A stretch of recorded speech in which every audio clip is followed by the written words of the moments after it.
welcome back. This is WUB, Wake Up Belize Morning Vibes. It's a Friday morning and we have another explosive conversation for you this morning. Our guest is Dr. Harold A. Young as well as Dr. Dylan Vernon. They are both distinguished Belizean scholars with significant contributions to political science and governance in our country. Dr. Young serves as an associate professor in the Department of Political Science and Public Management at Austin Peay State University in Tennessee. He holds a PhD in political science at Georgia State University and a JD from the University of the West Indies Norman Manley Law School. Notably, he has explored the role of the Judicial Committee of the Privy Council and the Caribbean Court of Justice. Dr. Dylan Vernon, who has been here several times, has over the last 3 decades experience in international development, governance, reform, and public policy. He served as Belize's ambassador to the European Union, the World Trade Organization, and several European states from 2013 to 2020. Prior to his diplomatic roles, Dr. Vernon directed the Society for the Promotion of Education and Research, SPARE, managed the Belize UNDP office, and chaired the Political Reform Commission from 1999 to 2000. He holds a PhD in Caribbean and Latin American politics from the University College of London and has authored several academic publications, including a very important book in 2022 called Political Clientism and Democracy in Belize, From My Hand to Yours. He's currently the executive director of the Belize Policy Research Institute at the University of Belize and continues to be involved in public discussion on the Belize landscape. And that is one of the reasons that we have them both here today. Welcome, brothers. Right. Thank you. Morning, Yuri. Morning, Belize. Good morning. That was a very long introduction. Yes. Yes. I say I have a choir to drum because I don't want people to say that who here or what here. Most people, I think, know you already, but we have a broad audience, and we need to ensure that people know who is talking here and we don't just blow a breeze. Yes. Let's start with the March 12th elections and the controversies that came up during and after that election. We saw a very unusual set of circumstances take place with one of our major political parties, that is the United Democratic Party. We also had accusations of paying people to vote. There was even a clip of a political officer of one of the political parties being in the area that they were not supposed to be, taking pictures of the poll that this person was giving or vote that he was giving. All of this with a backdrop from the OAS that said that we had a very fair, very smooth running elections. So you're on the ground, so give us your impressions of the March 12th general elections and those controversies that have come up. Let's start with you, Vernon. Dylan. Thanks, Nuri, and good morning again, everyone. While I'm the executive director of the Belize Policy Research at UB, I am not today appearing in that capacity. I'm in my own individual capacity. Right. I like to make that clear. Yes. Disclaimers are necessary. But I'll talk about the Institute later on, perhaps. This election, I think, you put your finger on it, was actually, in effect, more about resolving a UDP division that preceded the election than almost anything else. We ended up with the same status quo, 26-5, and I think if there are any big picture headlines, that would be one. Nothing changed in terms of the balance of power in terms of the House.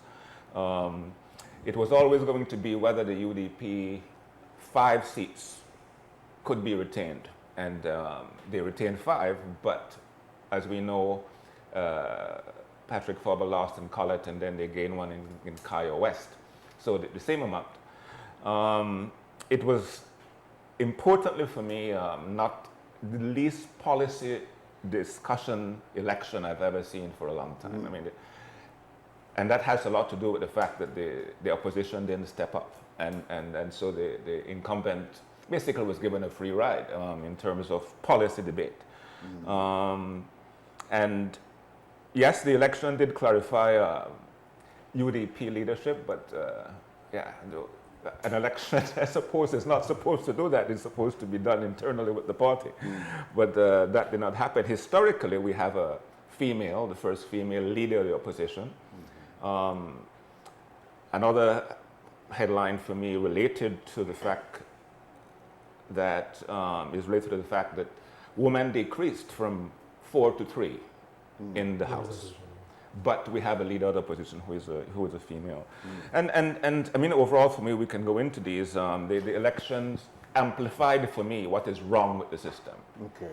And these are things like the need for electoral reform. We saw right after the election, when we get to the cabinet, that all the 26 elected PUP representatives either are ministers or ministers of state. They're all in the executive. And so that fusion that was there before, I mean, is the same. It's maintained. It's maintained, and then there are 2 senators who are now also with cabinet rank. Well, let me go to Harold, and then what we'll do is unpack that a little bit more. And the last thing I would say, the 2 last things I would say in terms of my big picture is what is called PUDism continues. I mean, it's there. It's entrenched now.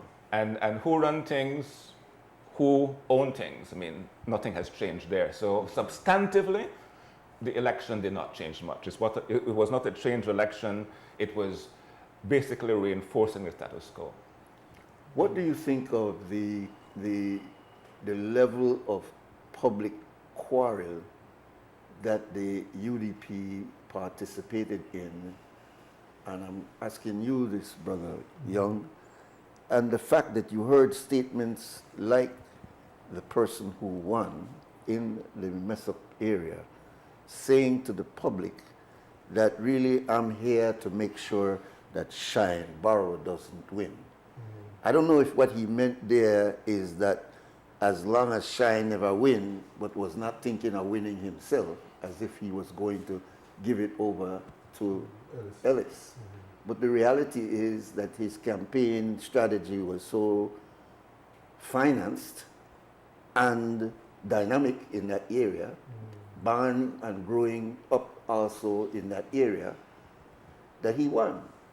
And it almost as if you see him when the numbers were counted, it was like a surprise on his face.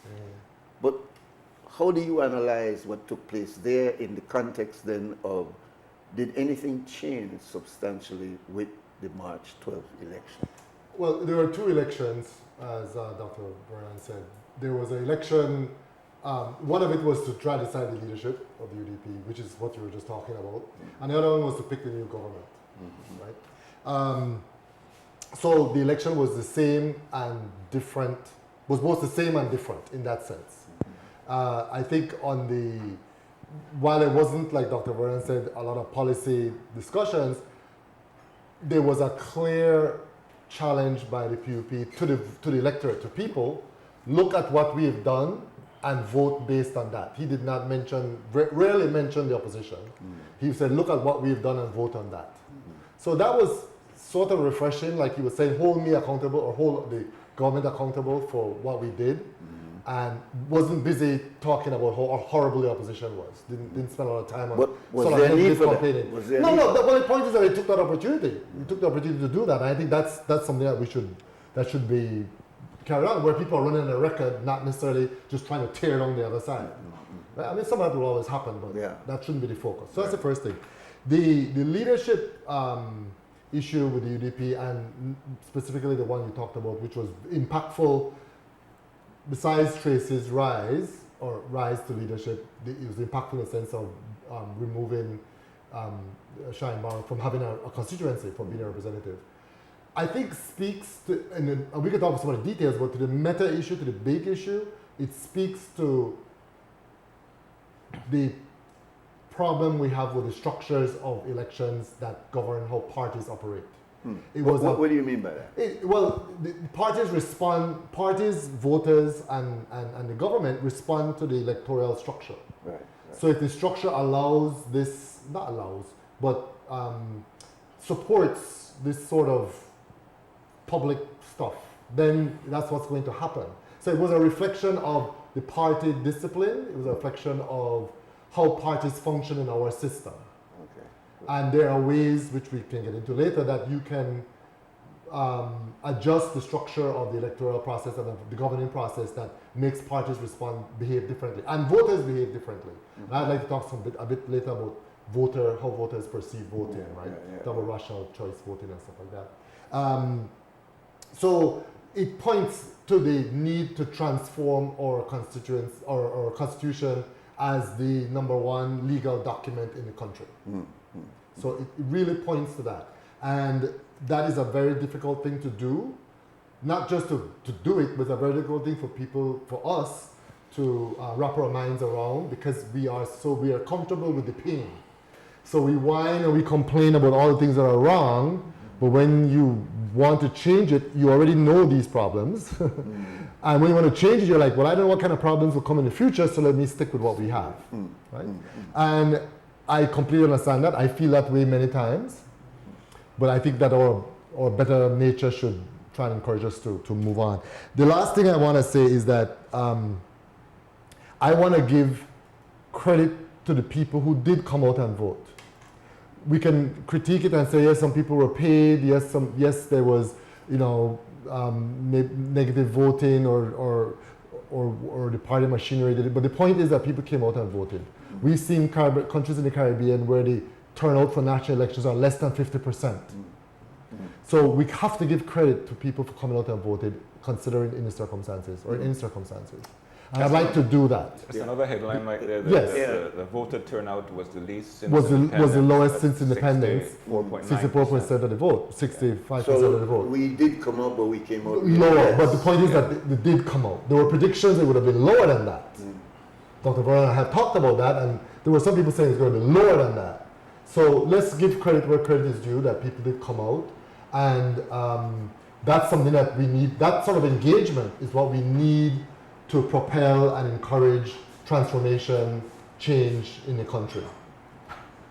The PUP, when they were going through their internal conflicts, we remember after Said Musa, there was some craziness. Yes. And perhaps the big difference was that the UDP quarreled in the street, while the PUP got in a closed room and only had knives back there. But you didn't know specifically what was going on. But we remember the speech of the present leader when he was calling out the former leadership, accusing them of corruption, etc., which was pretty unusual for a PUP to be criticizing a PUP like that. There was the assumption that Mark Espat would have risen naturally towards the leadership, and then suddenly a back off that I don't want it, which was again unusual. 3 changes of leaders in a very short time. In that part, we had him as well as Francis Fonseca, etc. So compare how one political party dealt with its internal conflicts and combustion compared to this one that was just like in the streets. What does that say about our political maturity or lack thereof? Well, I don't know if I see much there, because I think it could happen to either party. Actually, I remember during the 2008 to when the first election happened, Francis Fonseca, I think, had become leader then.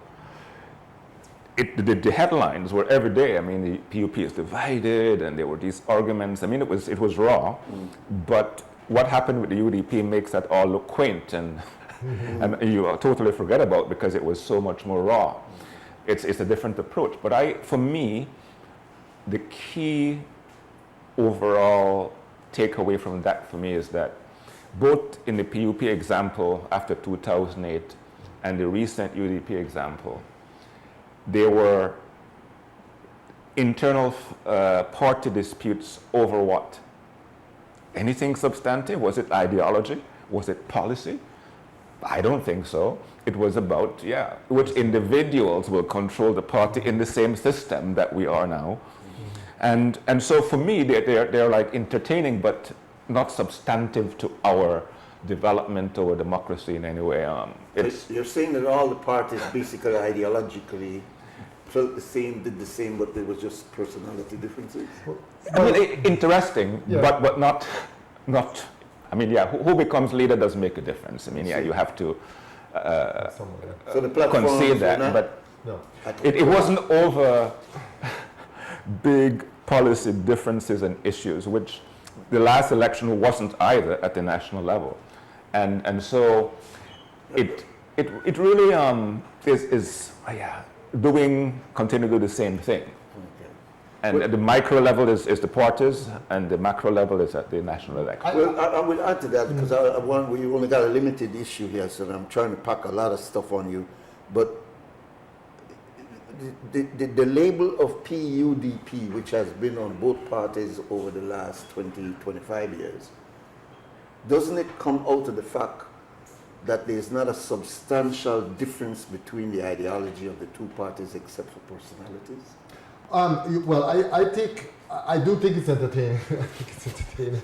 But I think a more serious view of what went on. I think what we saw was a demonstration of different party environments and culture. The PUP culture is far more uniform, even though they have factions within it. They don't play a lot of the dirty laundry on the street, right? The ideological difference, we know there used to be.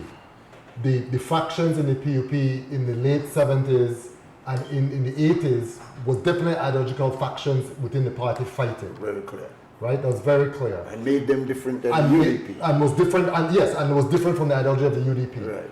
The other thing is that I think that with the rise of the current Prime Minister, Mr. President, there was some ideological difference in that they were pushing back against some of this neoliberal, sell all the assets led by Ralph Fonseca and his group, that sort of extreme neoliberal policies, right? So there is some ideological difference. And then to look at this one, we see the UDP itself showed that it's still a mixture of a bunch of parties that form the UDP. You still saw sort of like a liberal, and I'll say who I think is on that side. So they have the liberal, sort of like PDM, the NIP, still showing their colors within the party. And I think that a little deeper dive, listen more carefully to Shine Barrow when he was before the elections. He had some very distinct ideological differences. As an individual. As an individual. And he also felt that he could impress us in the party because he felt the party was his, right? That there were some ideological differences. He was far more laissez-faire in some ways. Far more authoritarian in some ways about what the government should be doing. He talked about taking over the health system, taking over the gas distribution. The government must be more involved. You know, he had some things which wasn't as clear. I agree, it's kind of murky, but he did show some tendencies like that. Now I think that's kind of dissipated. That's kind of dissipated. But I think it goes back, the lack of ideology goes back to the structure of the system. The parties don't need that to win. All you need to win is 16 seats by one vote. So you need 16 votes to win a national elections in Belize. 16 votes in the entire country. If you get 16 votes in the right constituencies, over 50%, you will win the government. And once you need that, then you don't need ideology. Can I add to that? Yeah.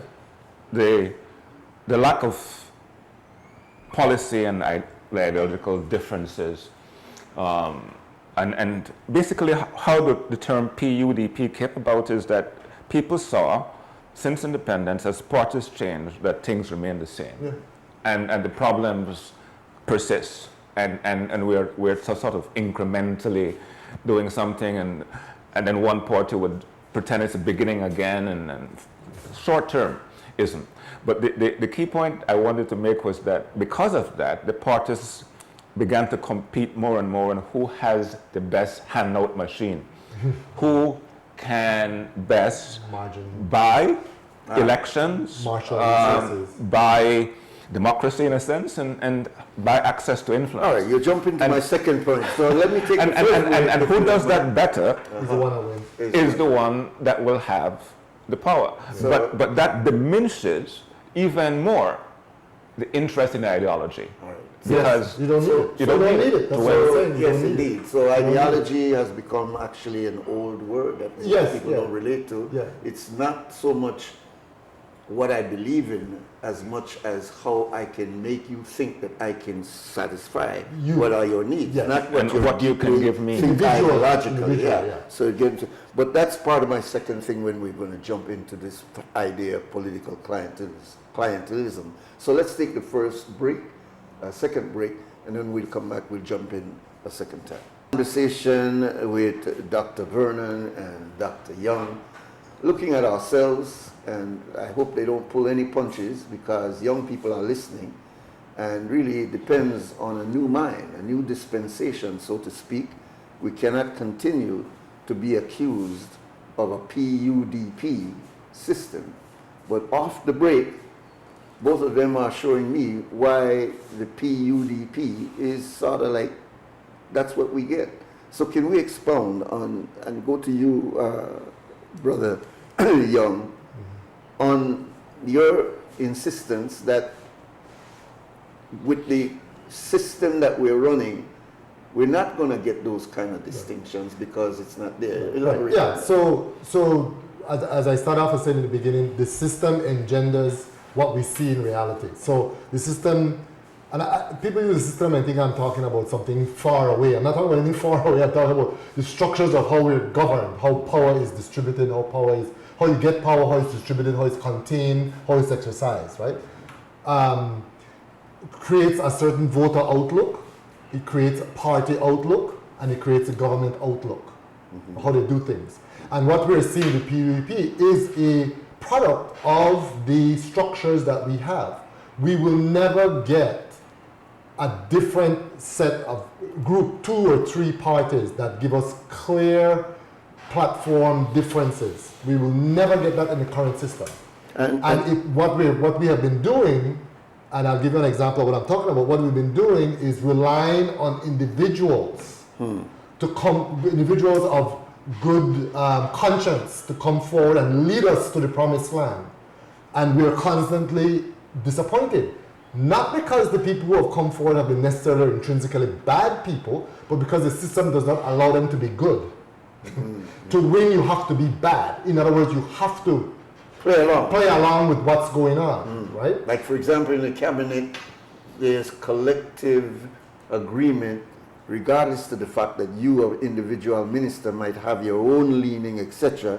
When you sit down in here, that all we have to make that decision. Yes, but the decisions led by that's a whole different thing, how the cabinet functions. Yeah. But to give you just a quick No, but example. what I'm saying is that Yeah. even though you may project a certain... When you get in there, it's a different thing. You've got to understand, Yeah. you know, this is not out there in a campaign, you know, Right, this is how right. we And I've run heard a here. bit about that. And we've got the cabinet decision that is made by... But let me just give you one example because I want to give Dr. Vernon a chance to Yeah. on this. I'm doing some interviews with people in Belize, and one of the persons said, I asked them, what do we need constitutional reform? The person says, no, we don't need much reform. What we need is good people to get into it. I said, but you got into it and you were a good person and things collapsed around you. So are you saying that you are not the right person or you weren't a good person? So it can't just be good people. Because of the people who put themselves forward, who think they're going to do good, and when they get in there, they find that they're completely hamstrung, and not hamstrung is the right word, but their efforts are dissipated by the way the structure is set up. So, but how are you going to end up, and you could jump in here, Dylan, how are you going to change the system then? How? We just gone through this exercise of a PCC, Well, which is supposed to then make recommendations to deal with the sacred document which is called the Constitution, which supposedly would evolve into a different kind of system if we follow. The document is not sacred. The rights are inalienable. Not sacred. All right. Enable. All right. Okay. They're human. No, not sacred. All right. Well, you know, Human. you have to understand my biases. Yeah. So I totally agree with Dr. Young on this. And that's fine, but the biases should not be reflected in governing documents. all right. So how do Directly. you change that? I mean, that's the million-dollar question. I mean, I was saying during the break, agreeing that the system, that the problem, that what we haven't done effectively since we won independence is to decolonize what we inherited, including the Constitution, how we are governed, rights, social economic rights, and how we operate our system. And no political party since independence has any interest, it seems, in doing that in a comprehensive way. And I was saying during the break, if at least one of the parties had some of that, we would have some difference. Right. And it doesn't even have to be ideological. But there's no party that puts decolonization on the agenda of their party's platform. It's like a bad word. But if the system is the problem, as we're saying, where did the system come from? Right. It came from our colonial past, where we inherited a constitution that was a blueprint for the region that the British basically designed. And it is not working for our needs today in 2025. We know that, we see it, we feel it.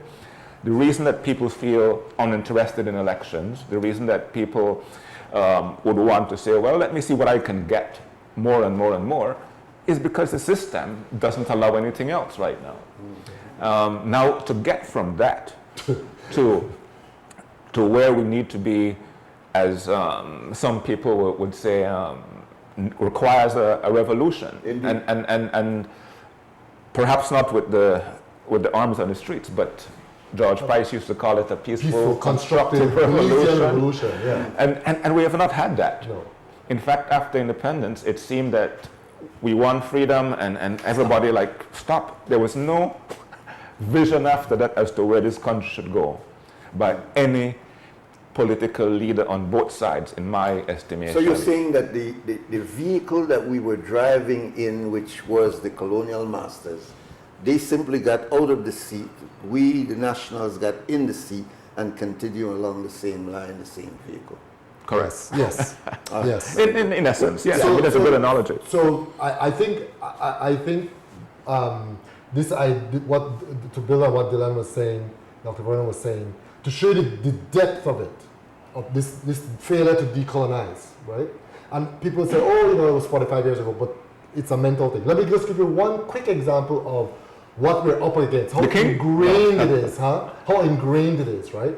So in 1983, when A History of Belize came out, somebody wrote to the Minister of Education, who was Said Musa at the time, and said, and I quote from the letter the person wrote, "Slavery was bad, yes, but not as bad as that. It can be painted to look better. Where would the Creoles and Garifuna be if it weren't for slavery?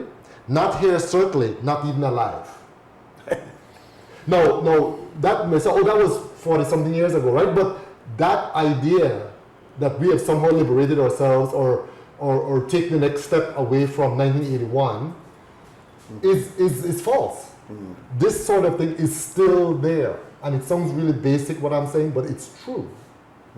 We seem unable to have the confidence to move, and we've done some really important things. I'm not going to dismiss everything that's been done. We've done some really important things, but we seem unable to muster the, what's the word? Political will. The political will. Yes, the political will. Political minds to move forward. When we look at this argument, which is really, what you're saying is really happening throughout the Caribbean. It's not just Belize. We're not developing the mind in the Caribbean to really replace the mentality that we've inherited. In fact, along with the American neo-colonialistic thinking, we're now adopting a new form of self-slavery based on that system. And I say that And when there were attempts in Grenada, a bit in Guyana, a bit in Trinidad and Tobago, it was crushed. Exactly. And one would say that if UBAD had in fact evolved into a political party, it would have been a new dual movement version right here in Belize, which would have resulted in the same kind of response from the powers that be. Because the powers that be in the United States does not want us to become other than where we are. And this is what we're looking at with Cuba. Yeah. We don't dare stand up and begin to praise Cuba in the face of the Americans for fear that they are going to say, how dare you try to change that. Palestine. No, let me make a point of what you just said. Yeah, to go back to the point I'm making. Yeah. What you mentioned about UBAD. What happened to UBAD is because of the system. Yeah. And we have the same system. UBAD would never have evolved into what you just said because the system does not engender that, doesn't support that. But you have to break the system, and that's what the Bishop and them were trying to do. Yes, but we're trying to say, let's remove that and replace it. But once you use the term, if it had involved in it, I'm saying it would not have. All right. You're because saying the structure does not allow that. All right, good. And so if you want that sort of leadership, not just leadership, but that sort of ideas and foresight for development and policy thing to develop, you have to change the fertilizer. And you're right. Where we do find, though, some element of trying to still continue that revolution, and it is a mental revolution, is with this movement towards so-called republicanism. You have been here as our guest to talk about that. That we think that getting rid of the Queen and replacing her with a president or something or not, that there's going to somehow, that's revolutionary. Right. Could you unpack that? Because there's echoes coming now from the Buseni administration that maybe during this period, 5 years, that we may be talking that kind of talk again. Is it real? Well, it will not be real if that is the only thing they do. Right. All right. We'll unpack it because I'm saying people are looking at it almost like the change of the money. That, you know, if we put Mr. Golson and Mr. Price on the money, we really come forward with a real change. So let's unpack real change from cosmetic change. That's what I'm asking. I mean, one of the first things I always try to say in these discussions is that we have to understand the word republic, because it does not mean the banana republic of the Central America that most people think of. This is a negative term. Republic basically means that the people, the majority of the people, determine their government, and the power lies with the people. That's what republic means. And you can have a republic that is parliamentary, or you can have a republic that is presidential.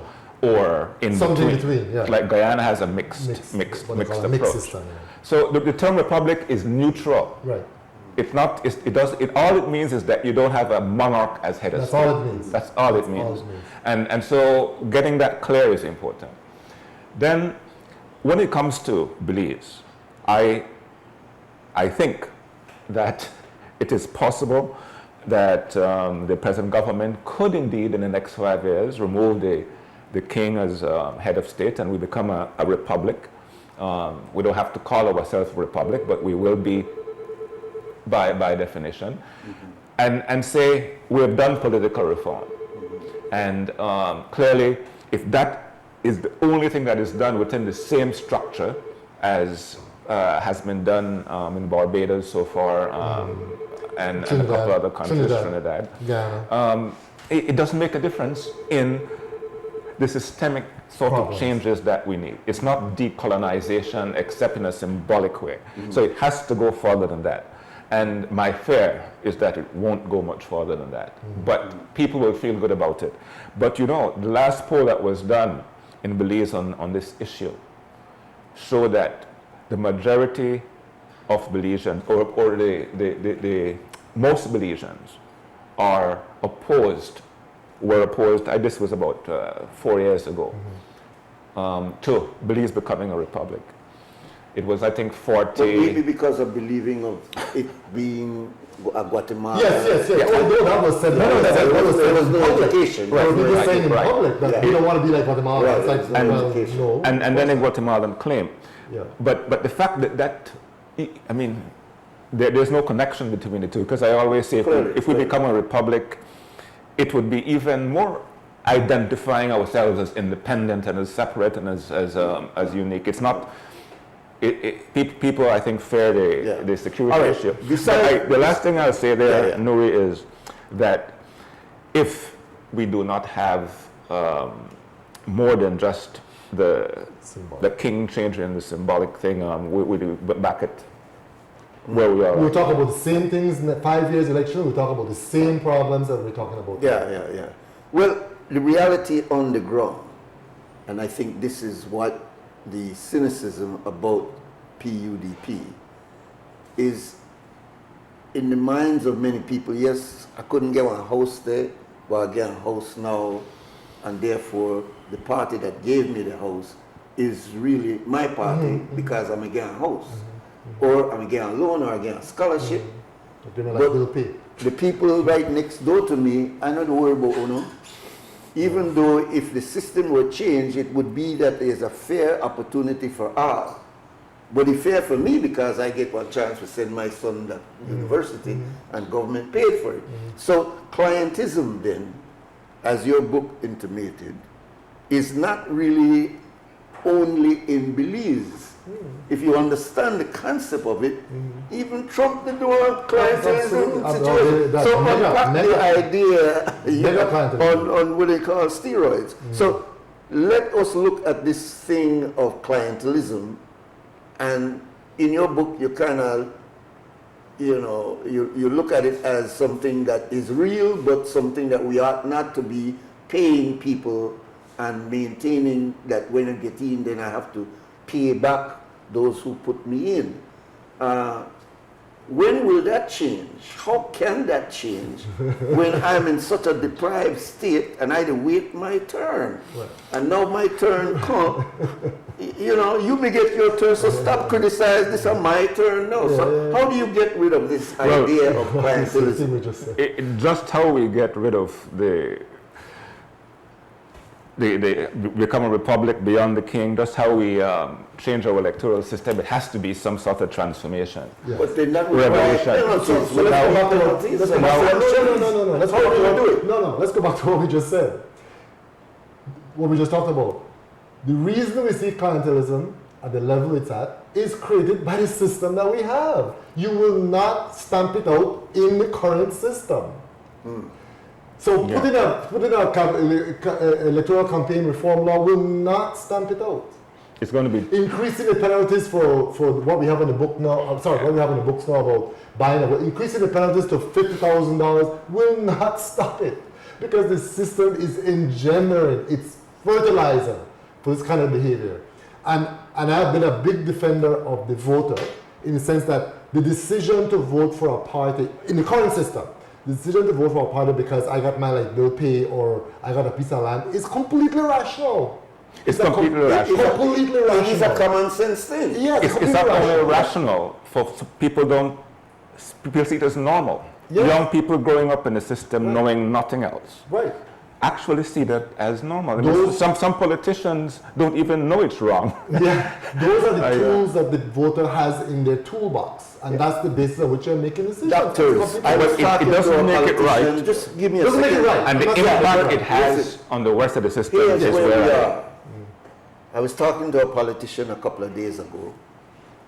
He told me a couple of women approached him. He was at a little function. And the first words the women asked him, so that we want to film minister. And he trying to come from some moral position. No, they're not where I end up for you. That way you end up for yourself, and what can I do to facilitate the process?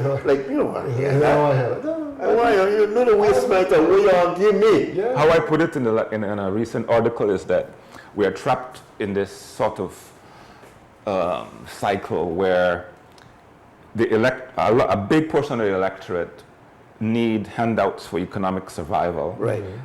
but the politicians need for political survival. And that's how we're trapped in that. I mean, breaking that requires the same sort of transformation that we're talking about. Yeah. And you were asking about how to get there, and it's a tough question. I mean, other than taking up arms and going to the hills of Mountain Pine Ridge, the SPARE formula, the Society for the Promotion of Education and Research, that began in 69, but was resurrected in 1988, was just to be one of those organizations that would do the hard work that is needed to get the critical mass. That is education, proper education. Showing people the commonalities across ethnicities and across districts, and can getting any to of a these point. political parties we have now adapt that and say conscientization, as we used to call it then, is my ideology? Well, don't even use ideology. It is my format. I will get out there and I will put the educational system. In other words, Mr. Rekenya, you've got to understand that this is not just STEM and other things so that we can compete in the existing world, but we want to change the system at its root. Do you see any of the present political parties thinking in that way? If they, it could happen. I'm not saying it can't happen. Sure. But will it happen? Probably not. Why? Because they have not allowed themselves to see, and I mean that deliberately, they have not allowed themselves to see or be exposed to a path that can transform the electoral system without threatening the party's power. And that is possible. They will, if you are in power, you do not reform so it's going to put you out of power. You do not change it so you get put out of power. They're not going to do that. You have to run that balance. And we need to show, or be given the opportunity to show what are the alternatives that can guarantee, or not guarantee, that can promote stability in government, electoral responsiveness, representation, reflection of people's vote, stability in government, ability to make decisions of the government, and ability to constrain the powers of government. Those 5 things right there. Or you could maybe get down to 3. But those things, they are not convinced. They are not convinced. The powers that be, the political elite and the economic elite, are not convinced and have not allowed themselves the opportunity to even look at a way that this could be done because they think it's going to dislodge their interests. Well, isn't it naive for anyone to believe that the system will dismantle itself? No, it will not happen. So therefore, exactly. What is the responsibility then of educators? What is the responsibility of media? How important it is if you want to change this in the next 10 years and government will not move in that direction because it diminishes their power base, both parties. Or they think so. No, clearly it is, because they are now in a system that enriches them and they're justified by saying, enrich me so I can enrich you. The idea is that I want to do a groundswell, you say, from the time of the groundwork that was being done by SPARE. The going out into the villages, the mosquito and battle ass. Where is that group that says, well, listen, we're not running for just a 5-year term. We don't need to worry about one of them. We need to worry about this generation that in 20 years will replace this. See, when Fidel Castro was moving and when all of these ideologues were moving, they were not moving with immediacy. They were moving with long-range plans that you cannot unpack or unhitch a generational problem with a short 5-year term. Yeah. So even if we jump up and say to the electorate, yeah, we got the power, we want to do so and so and so. What do they say? Fool the talk, but not a fool to listen. Because you will know you can't do that change in a 5-year period. So when are those persons, and I'm putting you both on the spot, who know what should be done, will get into a position to be able to start to change minds. And it's not changing old heads as me, but change young minds to ensure that they will not just carry on with the system with the same old. I put it on you. Because really, it's the groundwork that is not being done. We're just criticizing and throwing stone against what is there. I put it on all of us. I mean, Yes, of course. I'm saying the media. Yes. Yeah. Look, I personally, I have been writing a lot as one of my outlets to kind of get out information to people, but also forge some ideas. But yes, we need more of this pair approach. And the institute I am right now, the Belize Policy Research Institute at UB, will be doing some of that within the UB community. Students. And maybe, in fact, beyond to some extent, but it's one organization, and there's a need for a spare in each district in a sense. It requires dedication, leadership, money, but mostly it requires from the very beginning an understanding that it needs to be done, and having enough people believe that it needs to be done. And I think I said Schumann was at the launch of Belpre on Monday, and he gave a talk called To Think or to Transform. And the transformation part, and one of the points he made is that one of the things we have not transformed, we have not decolonized, is our educational system itself. And apart from the systemic changes that need to happen, if we haven't done that, then the minds we're creating, the output of that educational system, are not people who want systemic change, because the teaching of history, the understanding of how the system works, you don't get that in school. And so, in the long term, thinking realistically, that's where to begin. This thing won't happen overnight. And I maintain that our educational system, with all the money that's been poured into it, has still failed the Belizean people, since independence especially. Let's stop there. We'll take our next break, and we'll come back and continue. And those who are calling, just give us patience. We promise we will open the phone lines so we can do the dialogue. Come back, and we're going to just deal with this area and then open up the phone lines, because some of you are calling. You definitely want to get in. I want to look at the impact of two areas. The fact that we have serious demographic changes in Belize over the last 40 years. We've inherited an idea that this was a black country. We were growing up with this idea, kind of looking at the stats, where there was 70-odd% of the community or the country being black. And that was the stats if you look at the census. But clearly, when you look over the last 70 years, that black population has been reduced drastically down to less than 30% of the population. And it is not that the Banya mestizo has exponentially grown to be large, but by the infusion of those who came from Central America, who are also mestizo, have made it appear as if we've had this dramatic change. And it is real. I'm saying that the impact of that, and when you put that together with that large percent of blacks didn't die. They left and went to the States. They migrated. So the point... And so, let me finish, Dr. Young. They actually represent a significant demographic of Belize, but they're left out of the process. We don't want to hear about diaspora engaging in any governance sort of process. So come in now and add that together. Yeah, I'm going to push back on challenge. the way you presented it gives the idea that there's some mass plot or conspiracy. No. I'm saying the reality. The language you use suggests that.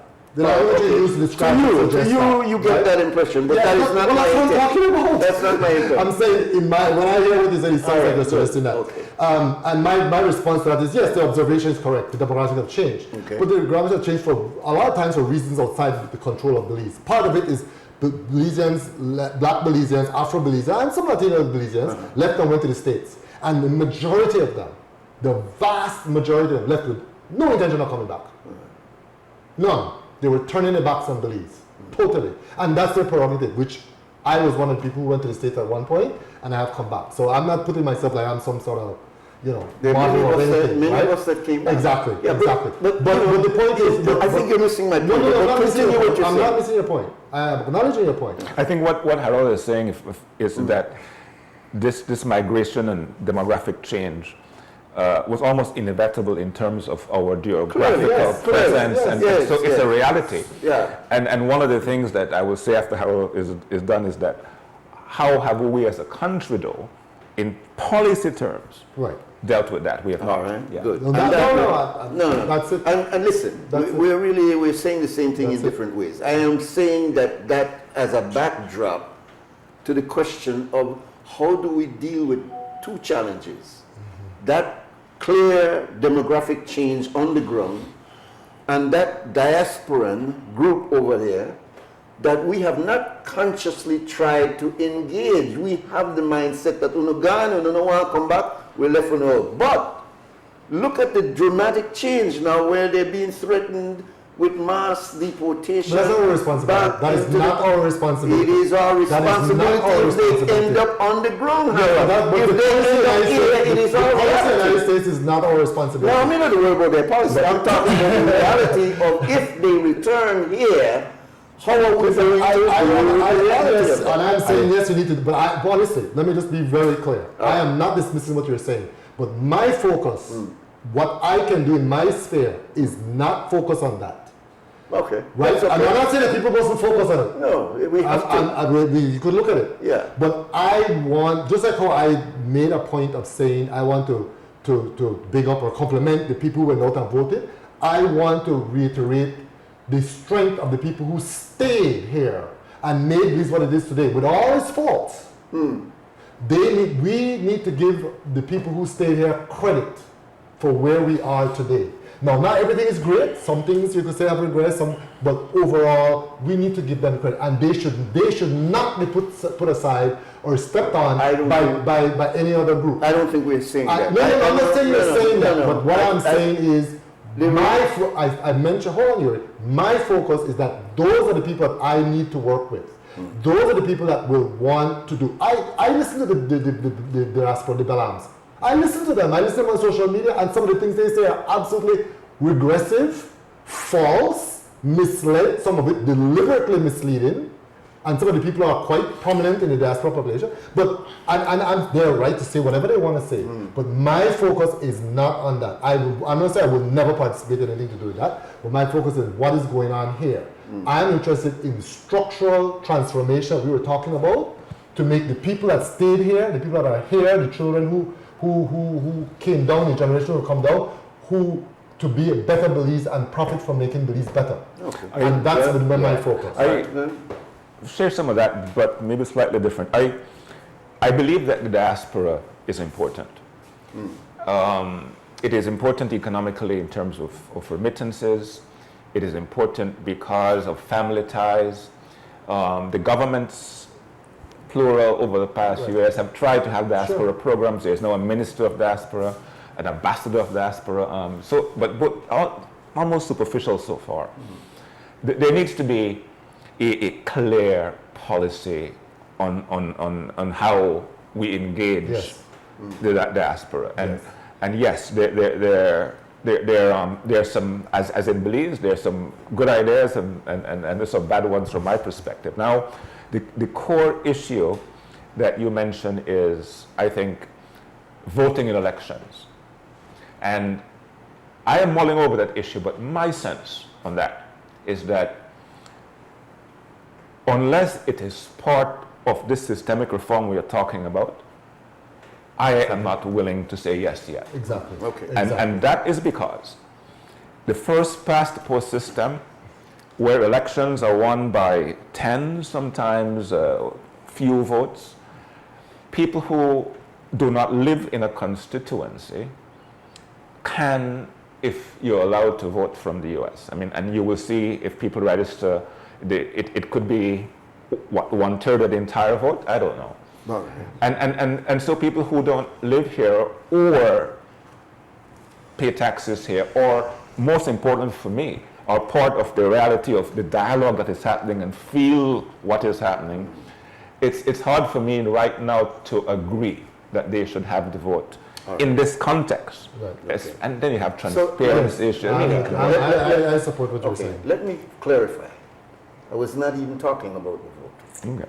I was talking about the reality which cannot be denied, that we have in excess of 100, perhaps even more. When you think about it exponentially, we probably have 200-300 Belizeans over the last 60, 70, 80 years that are in the United States. All right. We see them mostly from the box coming home, the remittances, etc., which has played an important part of our economy. And yes, there is a part of that Belizean diaspora group that wants to participate in the vote. My sense is the majority of them are not interested in participating in the vote. What I'm saying is that leadership needs to begin creatively to saying, how am I going to incorporate that group, just the way the Jews have incorporated every person that is a Jew that is any part of the world.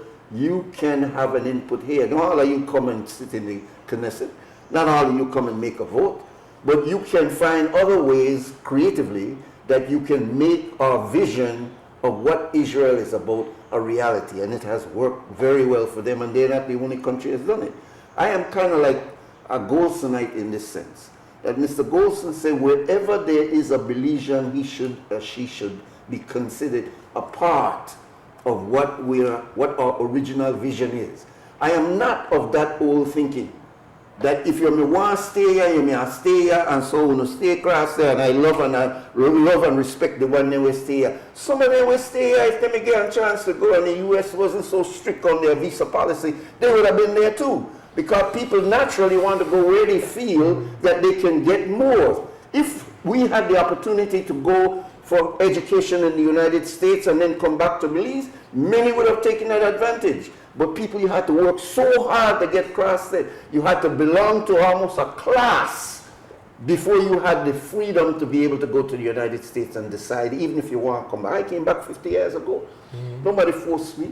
I came back and got engaged. Sure. So the point is that policymakers at this time don't consider the diaspora as even a factor in the future of Belize. And we cannot and we need to consider do these that. things We don't without the even have- transformation of the system that we're working we don't in. even We're going to transform the system. If we don't have if we don't have we didn't national start to transform the system. if we don't have Right? national That's a- migration policy Right. for Belize, For Belize. Yeah. Exactly. how can we have diaspora policy? Exactly. I mean, We don't even have migration We- policy. we- We don't even have language policy. Well, That's this is why you're here. I'm here to present you the question. No, and it's up to you, and you've given your That's opinion. an All right, issue. now we open the phone line so that we can get dialogue with you. We have been kind of, all these pundits are back and forth. So, but no, and I'm not dismissing the importance of what is being said here. Really, this is an education, especially for young people who don't know nothing about what is going on and need to hear people who have been studying and been engaged for years, and so it becomes an opportunity to learn. So, and don't take this back and forth as anything hostile or negative. I have great respect for these brothers, and I believe that they respect me for who I am. So we'll take the break, and when we come back, our phone lines will be open for you to engage in the conversation for this morning. Welcome back. We're at the point now for opening up the phone lines. Our number is 280-5848. You're welcome to call. We'll ask you to make it specific, or I should say precise, so that we are able to broaden as many calls as we can. 280-5848. Another area is this demographic of young people. And when you had the forum a few weeks ago at UB, you had some brilliant young people, each making their presentation as to which part of this camel or this elephant that they were really looking at. and it was some dynamic presentations, and you both made, comments on what these students were talking about, including Brother Dennison and Sister Sandford. But Right. the idea here, and the question is, over 65% of our population are young people, but they are not engaged in the governance process outside of observers and sitting listening to those who supposedly know to educate them. But if I'm listening carefully to what you all are saying, we're sort of doing the same old that we have done. So how will we break out of that and engage the energy, the intuitiveness, the innovative ideas of these young persons with respect, rather than just, we got a group of youth here and then they can talk and then they don't and finish. No, how are we going to dynamically involve them? You know, my own personal experience, and I have to go back to the despair.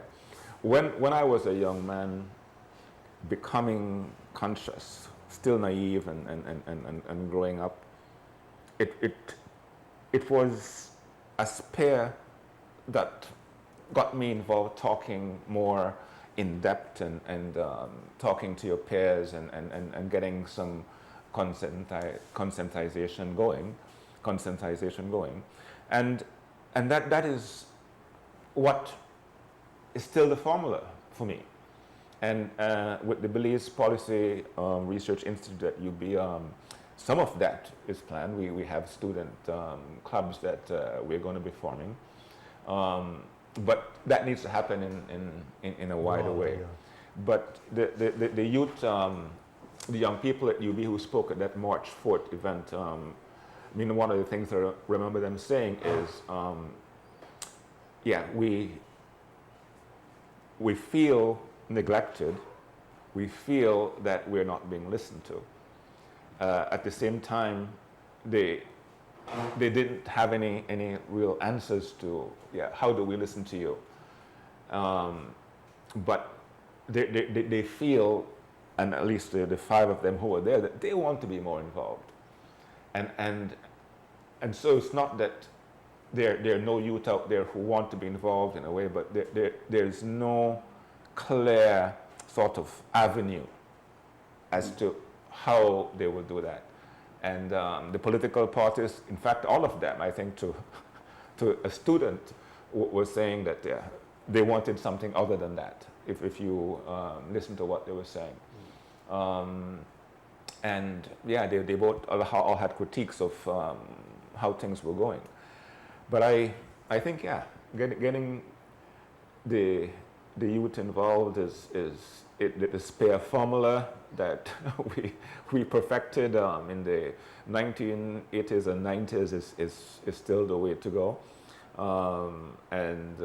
I embrace the responsibility I have to be a part of that.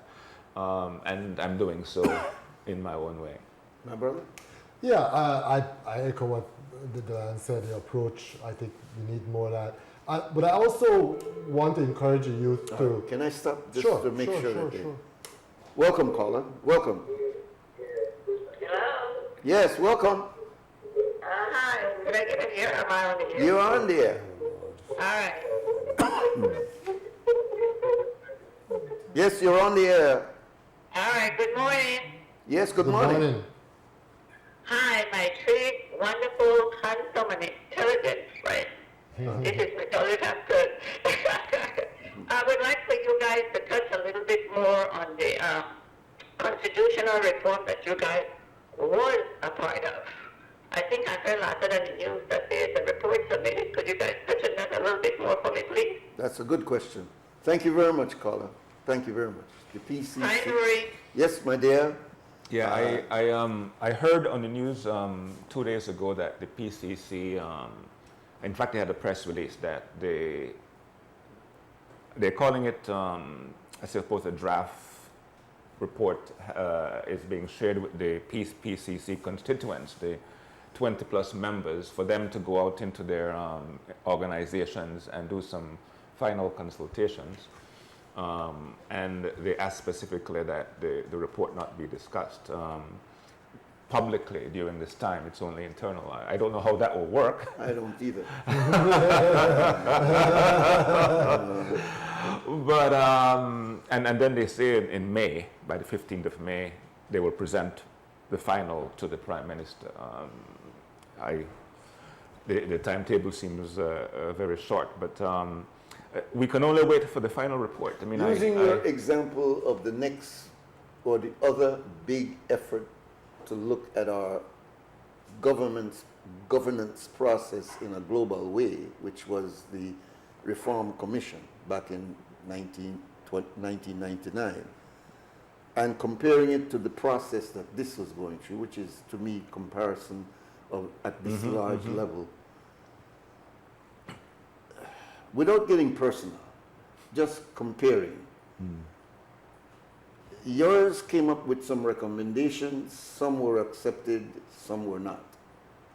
Is this the process again, that some will be presented to the Prime Minister, some will be accepted, and others will be not? Is that where we're going through? Your turn. Yeah. So there's a very big difference between the two. All right. We can compare them right. because we need to to understand, but there's a very big difference. All right. And I think we need to be clear about how this commission was set up and why it's important, and maybe anyway. So the commission that we're seeing now was created by law. Okay. It wasn't just what do you call yours? Like a verbal mandate? Executive mandate. Yeah. This was a law was created and gave the commission the power to present basically anything to the Prime Minister. They could present 3 amendments, or they could present a brand new constitution. That's how wide the mandate is, right? They could do any of that.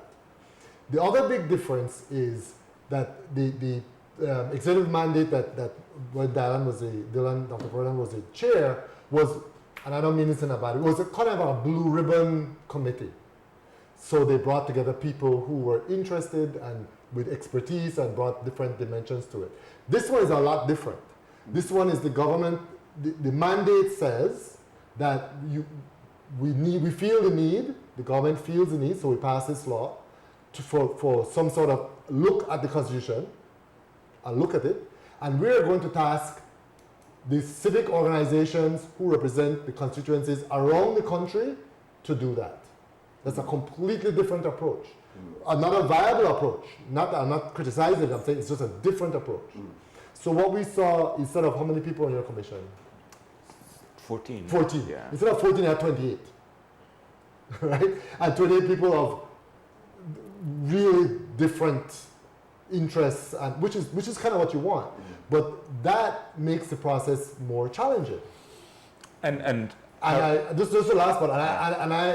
And Dr. Vernon and I were both cut out of the process very early on, so we can't speak to a lot of what went on with type.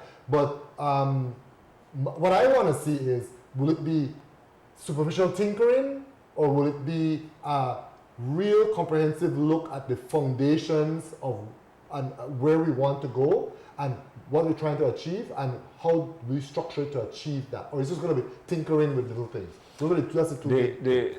The only other difference, in fact, for me, I think the most important difference with 1999 and now is that leading up to 1999, yes, SPEAR had a 4.5-year campaign on political reform that included education at every level. And so we had a critical mass in my mind, of people who were interested. Right. There were concrete proposals being discussed out there. Civil society organized in a major way and presented a People's Manifesto before the 1998 election with recommendations. And so the work that the Political Reform Commission did was based on a demand from the people and concrete ideas already coming from the people. That did not happen this time. And the process, and I have yet to see all the information they got in and all that, but the process meant that it had to be education, public education, as a big part of their process. How successful that was is left to be seen. I have my doubts. Right. Yeah. All right. Well, we have no choice but to bring this to a close, but it's an ongoing conversation.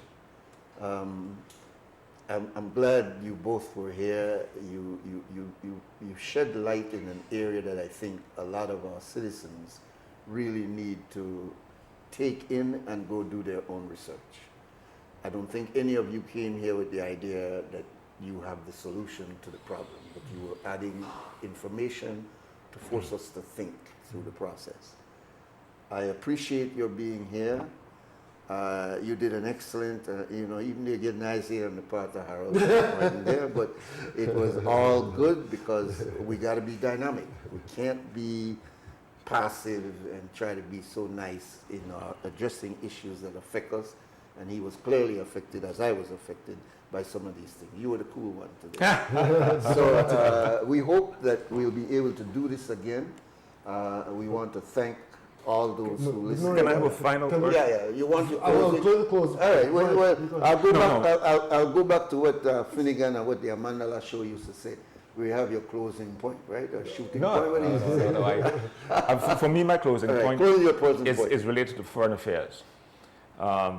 We are in a very sort of perilous international situation these days with the new administration in the U.S.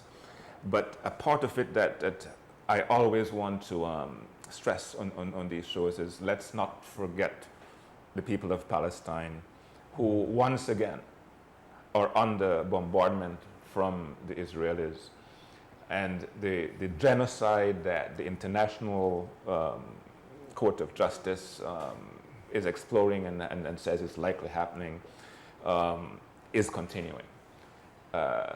Innocent people being killed, and the objective is to get the Palestinians out of Gaza. Whatever we can do as individuals, and I urge my own government to be opposed to that and to be on the side of the Palestinians, I make that appeal. Right side of history. Yeah. My closing remarks have to do with the last point that we started on, to do with youth and youth involvement. And I think it's important that, and this is not just a youth message for the youth, it's for everybody, but let's focus on the youth, that the level of involvement does not have to be the same across the board. Not everybody is going to become a researcher and become a speaker, but what we're asking the youth is to engage in the area, in the sphere, in the capacity in which they're at.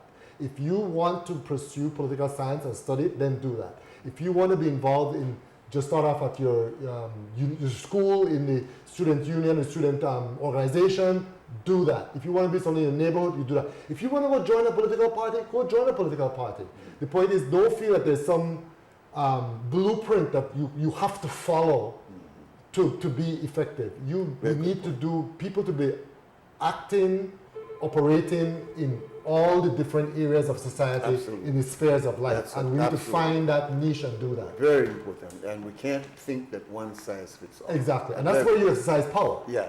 All right. This is our last call. Caller, go ahead, please. Yes, 60-second ceremony. Salam alaikum. Alaikum salam. You did this yesterday, brother. You look like you like the last minute call. Go ahead. No, the thing is that I heard early you was not answering to our people. The only thing I want to say to you is that on the topic you talked before, I was 100% agree and support when they say believe government was supporting Palestine. I can't support into that. And the last thing to close, if it's possible for you to give me a call so I could share something with you for a minute after okay. the year, okay. if you could. You want to give me your number, or how you want to do that? I could give you mine. Which one you want? Because I don't have your number in on my phone. Yeah, you know, see, cannot show me where you are. Yeah, I think it is. All right, yeah, I think I could do a back thing on it. Yeah. All right, I will get the number and I will call you after the show, all right? All right, peace. Okay, I will, my brother. Take Thank care. you. Good. Yeah, so thank you both Dr. Harold Young and Dr. Dylan Vernon for being our guests today. It was provocative, educational, and I think it makes a difference to those who were paying attention. You were one of the So, few thank you, people in terms of your talk show that allows this level of depth and discussion. Very, very hard to find this kind of space. Much So appreciated. Yeah, Thank you. absolutely. Thank you. All thanks.